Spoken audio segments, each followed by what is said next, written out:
Hey, and welcome back to another episode of Coffee with the Critters, where I am now live streaming the first Sunday of every month on the Animal Behavior Center's Facebook page and our YouTube channel. And if I act a little distracted, it's because I have Snow, our deaf and blind border collie, sitting right next to me. This morning's topic is on enrichment. And as I was getting ready for this live stream, I was sitting in the kitchen putting together the outline. And every time I had to stand up from my bar stool to get a pen or get a piece of paper, I had to tiptoe across two different dogs. And I was like, oh, we've got this nice large house, and all three of us are within 1 foot of each other. So that is the power of social enrichment. So as we get started, let me introduce myself for those that may be new. My name is Laura Joseph, owner of the Animal Behavior Center. We're an international educational center where we live stream our work to people all over the world on understanding animal behavior and training through using applied behavior analysis, B.F. Skinner's laws of behavior. We show people how to interact and engage with any species of animal using applied behavior analysis, where we don't have to force the animal to do anything. Um, and we don't mind the animal training us as well, because we are a team. And I am so happy that I am doing this once a month versus once a week, because I found myself excited to do Coffee with the Critters this morning and excited to see everybody. And I have so much content that I don't know if I'm going to be able to get through it within a half an hour, because we have so much happening at the center. We have a lot of new species of animals that are in our care. But before I get started on that, you can find out more about the work that we do on our website, theanimalbehaviorcenter.com. You can also reach out to me personally at Lara, Lara, at theanimalbehaviorcenter.com. And on our website, you will find the memberships that we have, all the services that we have, the training that we provide, how you can attend online, in person, with our workshops, or through our day with the trainer.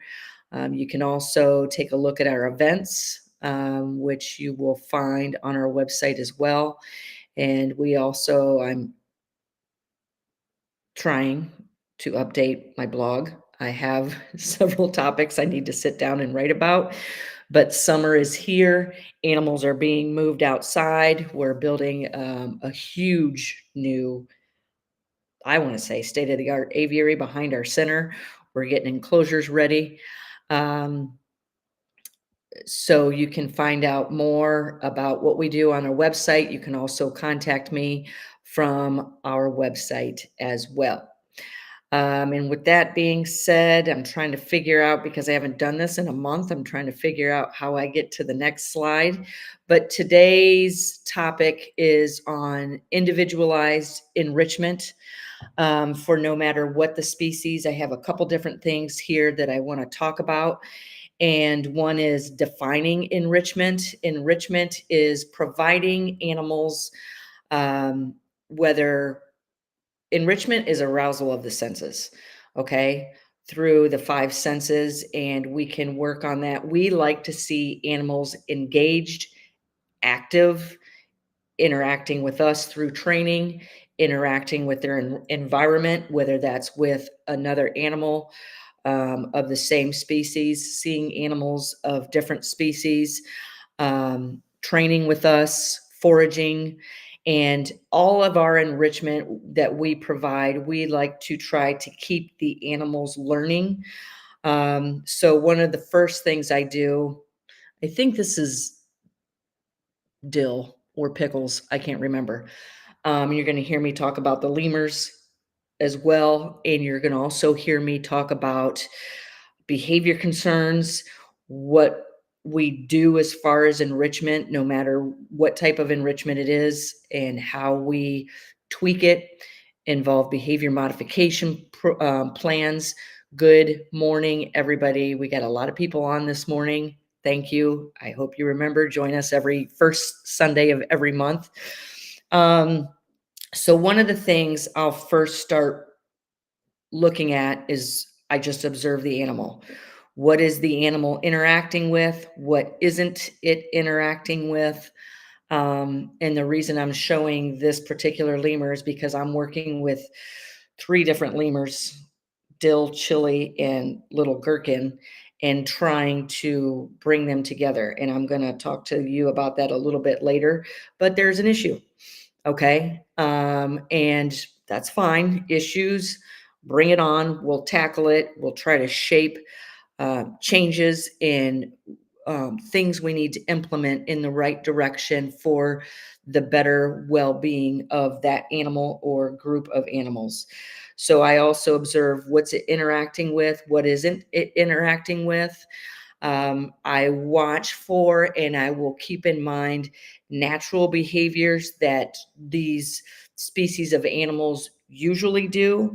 I will watch, is this animal doing this? If it is, great, move in that direction. If it's not, why not? So I will pay attention to natural behaviors. And I wanted to talk about this real quick because this isn't the photo that I wanted because I didn't take a photo of it.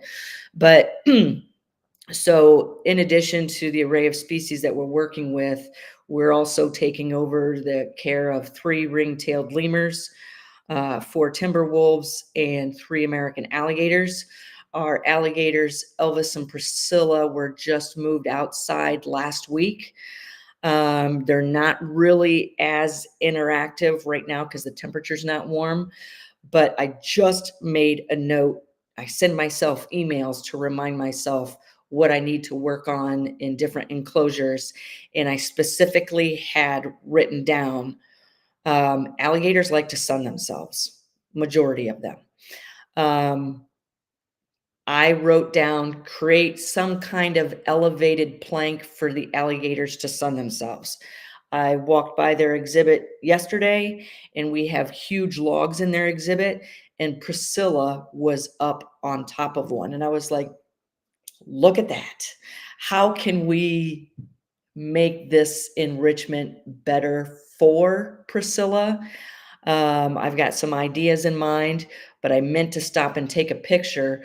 But what it did do is it attracted a lot of attention from people watching this large alligator, which I need to get larger logs up on sunbathing on top of her log. So I took that opportunity to stop, go over to the alligator enclosure and talk about what they're seeing, what they can expect to see as the weather gets warmer. And it was my opportunity to teach the people more about alligators, what they do, what I want them to do. I did notice, Priscilla has that injured front left leg that I've been working on the past 2 summers through training to get her moving, and it's working well, but she's coming out of brumation now. So she's been pretty sedentary for the past 7 months. And I've noticed that when she starts to move in her outdoor enclosure, she's taking that leg and stretching it and pushing it up in the air.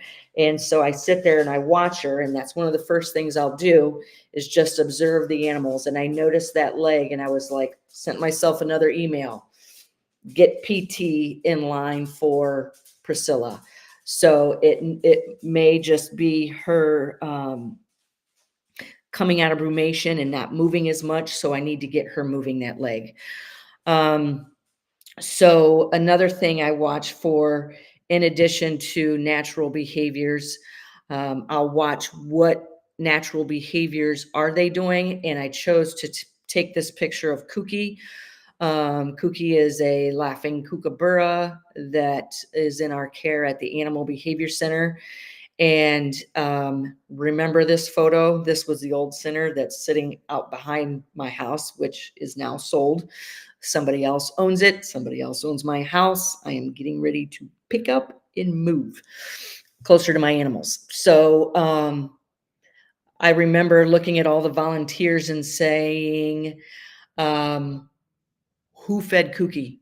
Because we need to use those reinforcers, because she goes out and flies around during the day, I'm not going to force her to come back into her enclosure at night. So I need to save reinforcers to use to reinforce behavior of her coming in at night. And we feed her rats and mice. And I had said, who fed Kookie? Everybody was looking at me like, I didn't feed her. I know we don't feed her. We use the food as the reinforcer for coming back into her enclosure. So what Kookie had done is went out and hunted a rat on her own. And it was a beautiful sight. Not so much for the rat, but it was for Kookie. So pay attention to natural behaviors, and what natural behaviors are they not showing that you would think would be good for them, healthy for them to show, um, to exhibit. So I always pay attention to the enclosure, and I was just reading a paper on this the other day, and I agreed 110%. The enclosure, do people actually know what they are seeing? Are they able to observe? Yes, this is a huge, large, beautiful enclosure full of enrichment, but is the animal interacting with it? Good morning, everybody. Hey, I'm paying attention to your comments.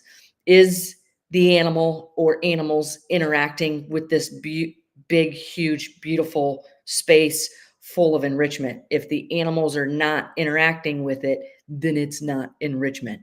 Time to sit down, pen to paper, make some changes, even in your behavior modification plan. What do we need this to look like? We could have the most awesome diet that we think is provided for the animals, but if they aren't eating it, we've got a little bit of training, behavior modification to put into place.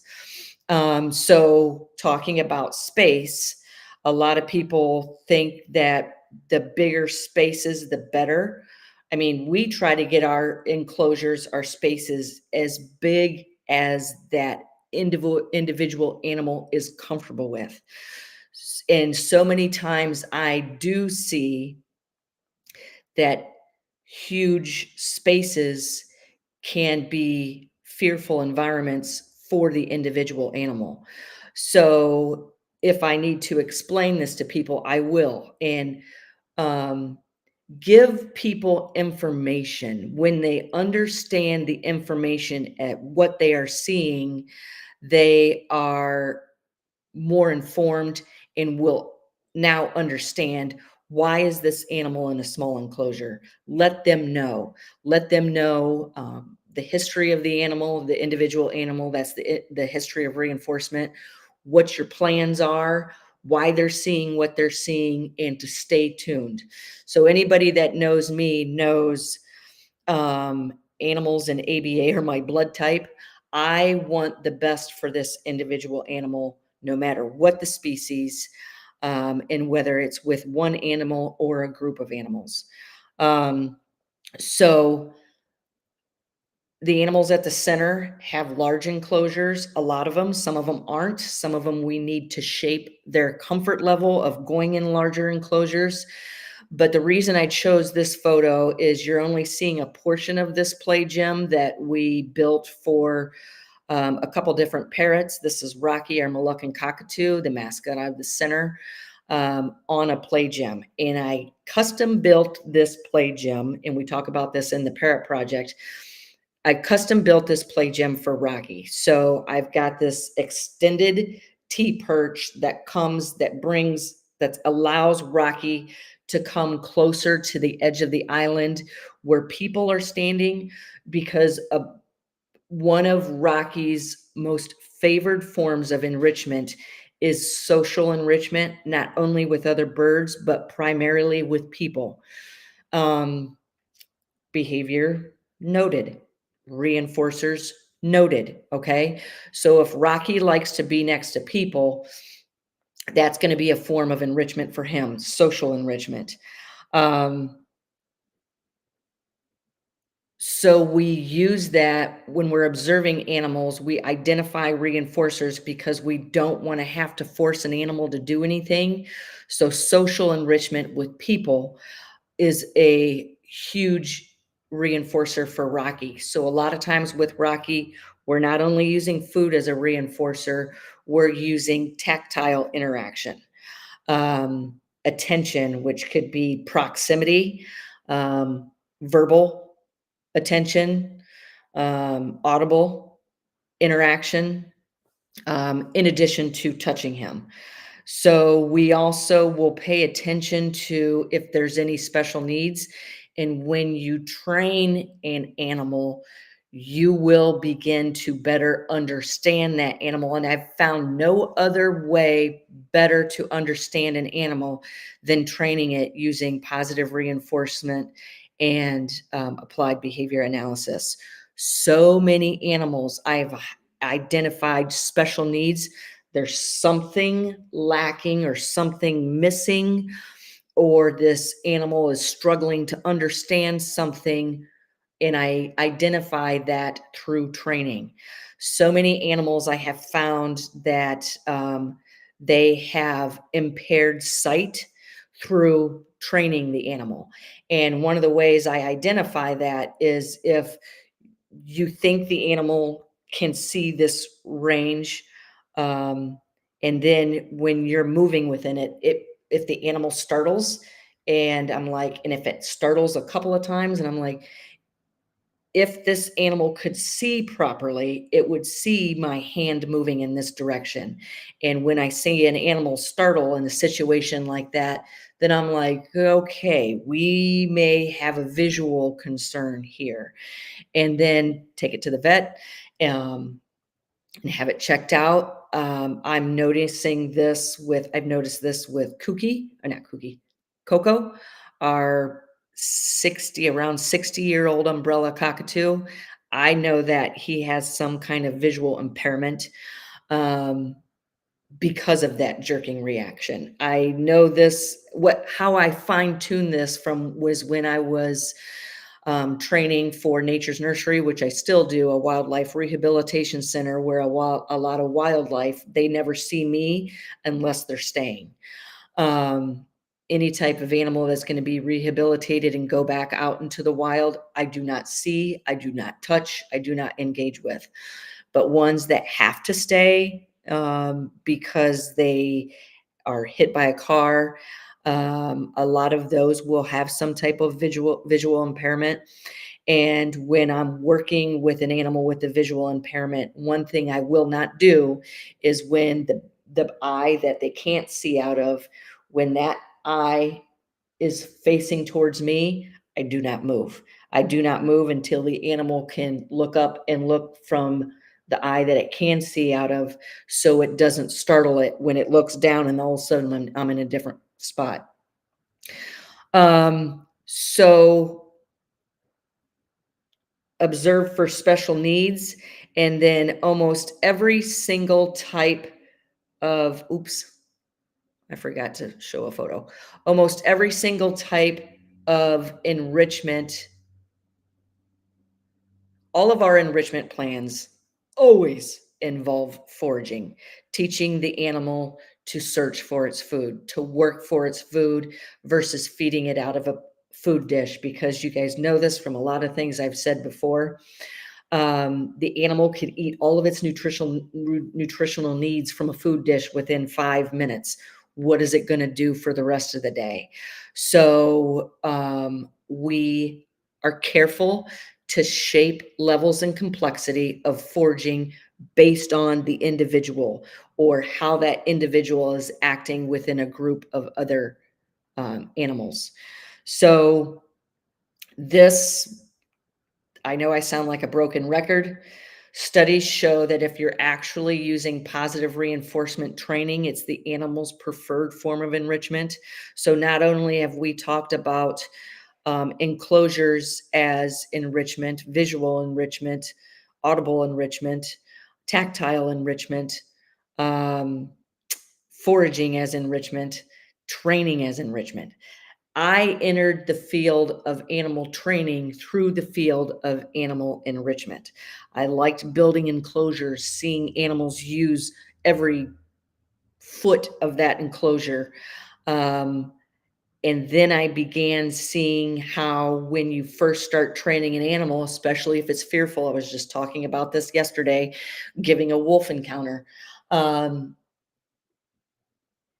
when you first start working with a fearful animal, if you're paying close attention to shaping, which means reinforcing small approximations towards the desired behavior, I will almost always see that in the beginning, if you're lucky, the animal will work for food if you're working with a fearful animal.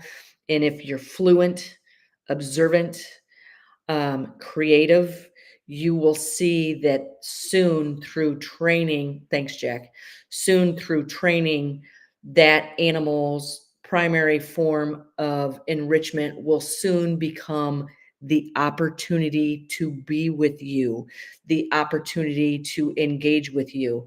And why that is so important is I teach animals more things to learn, manipulate, and understand through training, which helps their world of welfare just explode, and you will see the animal thriving.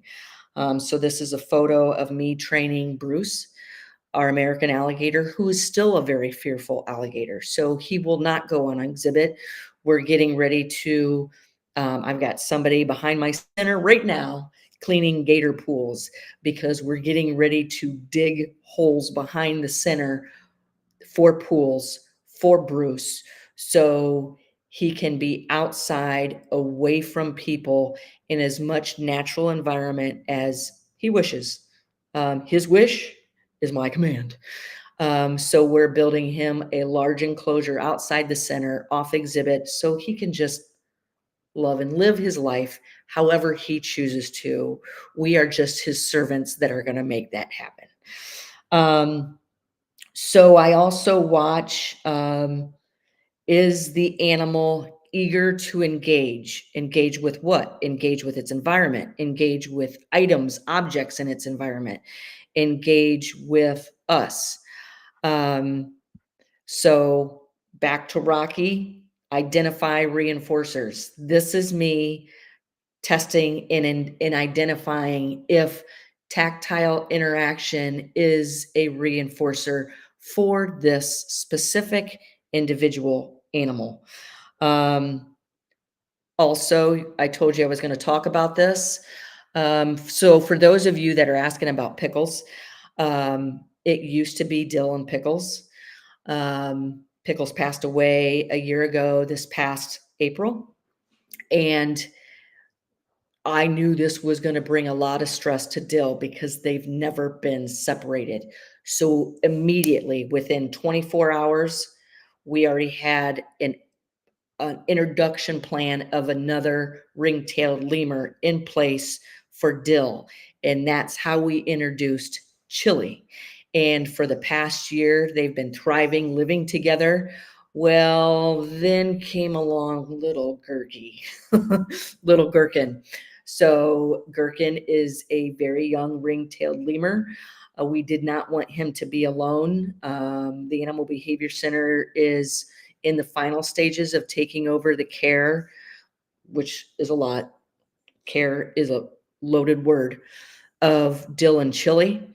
And we're trying to see, can we bring little Gurky into this dynamic duo and make it a fabulous trio? We've taken these steps, and what we're seeing is there's a behavior concern. It was going great in the beginning, and now what is happening, and we're talking about this in our advanced membership, is Dill and Chili used to be pretty bonded. Dill is pushing Chili out and pulling little Gurky in. I want this to work if this is what the three of them prefer. If they prefer not, I will make adjustments. As soon as I'm done here, I'm getting ready to go in and jump in with these three. And I've identified last week that when I'm training all three together, which is my ultimate plan anyways, it's starting to bring the three of them back together. And a keeper told me the other day they saw for the first time since the behavior concern started that the three of them are starting to come back together. And I was like, beautiful. So training them every day is a must to help bring those three back together. Um, Social enrichment is huge. Kind of heavy on the lemurs today. I didn't mean for this to be, but this is what I'm working with a lot right now. So in bringing these three red ruff lemurs together, I needed to see if there was going to be any behavior concerns. When I'm creating enrichment for an animal or a group of animal, I always focus on the three C's, which is choice, control, and complexity. Does this enrichment, no matter what it is, bring these three C's into place for each individual and for the group? I want enrichment to incorporate choice. I always want the animal to have choice. I want the animal to have control over their environment. And you can do that through training, you can do that through foraging and complexity. I'm constantly shaping complexity in enrichment, and training is enrichment. And I see a lot of people just train the same old thing. And studies show that with predictability comes boredom. And I know that for a fact. I want their enrichment, whether that's training, changing of enclosures, moving to different enclosures, changing perches, swings, whatever. Um, Constantly changing, and I'm observing to making sure that these goals that we provide through enrichment and foraging are attainable for the individual animal. So this is why in the parrot project in the parrot project it just focuses on parrots. That's just one of our online memberships that we offer, but we're teaching a drop on cue to parrots right now. Why that's important. I teach drop on cue because I've been through a couple different remotes and iPhones. I love them both, and one is very expensive, and I don't want to have to shell out the money for it because my phone is always laying out somewhere. So teach the animal to drop on cue. I teach cautions to animal, like we were talking about. I teach animals hot. I teach animals danger. The animal may be running up to something, and if it's something, hey Dawn, if it's something that's going to be dangerous to the animal, obviously I try to keep dangers out of the animal's enclosures, but sometimes you can't predict when it's a potential danger. So I will teach stop. I use the word caca. That's caca. And as soon as I say that's caca, I teach the animal just stop and turn and look at me for more information. I will bridge and reinforce that behavior of stopping. Rico used to like to, when he was in my home, I'd drink coffee in the morning. I'd set my coffee cup down. He would run to that coffee cup and it's blazing hot. And I just taught hot on cue, and he knew to stop. And whenever you request a behavior, make sure you have a reinforcer for that behavior to make sure that behavior maintains or increases. So training is social enrichment. I can't think of one animal that I'm not training in some form or fashion. Because if that animal can see, hear, or smell you, you are training, whether you realize it or not. The key question is, what are you training? No animal is too young to learn. They are already learning, and training using positive reinforcement and applied behavior analysis sets that animal's future up for success and thriving welfare. So if that animal's learning, I'm going to teach it what to learn that will set them up for a successful future of a long life of being enriched and educating the public if need be. So with Jelly Bean, we're moving Jelly Bean from one room to another. We let Marula out that back door shown in this enclosure. We bring Jelly Bean in, and Jelly Bean cannot fly off of our hand. She's fully flighted. We need her to station right here while we walk her from one room to another. Because if you know toucans, Even though she's a tiny toucan, she has a big personality. And sometimes she'll go up against rivals 20 times her size. I need you to station right here. So, what I was doing in the beginning is I was teaching her a hold. Yes, we could crate her and move her from one room to another. But when I went to put my hand around her like this, I'm coming around the back of her neck just to stabilize her. I could clearly see this was an aversive. She would fly away from me. So I was teaching one of our volunteers, Tori, look, this is an aversive. This is something the animal doesn't like. This is how I identify it. Behavior doesn't lie. Good morning, Terry. Long time no see. Behavior doesn't lie. Okay. So this showed me that Jelly Bean has a history of being captured and she clearly does not like it. So I immediately started pairing positive reinforcers and shaping this behavior of restraint. And through, I would say, on and off over the past month, I no longer have to restrain. She's going to station right there while I move her from one room to another. And predictability does have its place. So I try to do the same thing each time I interact with her so she knows what's getting ready to happen. And I have also trained that this is no longer an aversive. This means reinforcers are getting ready to fall from the sky. Um, so I'm constantly evaluating overall goals, welfare, behavior modification plans. And I'm looking for my next slide and it has disappeared. Let me put this back up and see if it's because it's right here. So with that being said, you can pay attention to our website, our social media pages for the continuing work we do because summer is here. I am actively training every single day, creating a huge volunteer team for the birds in our care, the alligators in our care, the wolves in our care, the lemurs in our care. And these animals are great educators, not only to the public, but to us as their caretakers, as their stewards. You can find out more about the workshops and a day with the trainer, the memberships, the podcasts, everything that we offer on our website. These are the 3 different online learning memberships that we have. They're all on our website. We also have our webinars and stay tuned for more. And with that, I want to say thank you. It's great seeing everybody on here. And I will see you the first Sunday in June for another episode of Coffee with the Critters. Hey, April, I hope to see you this summer. With that being said, everybody have a fabulous Cinco de Mayo.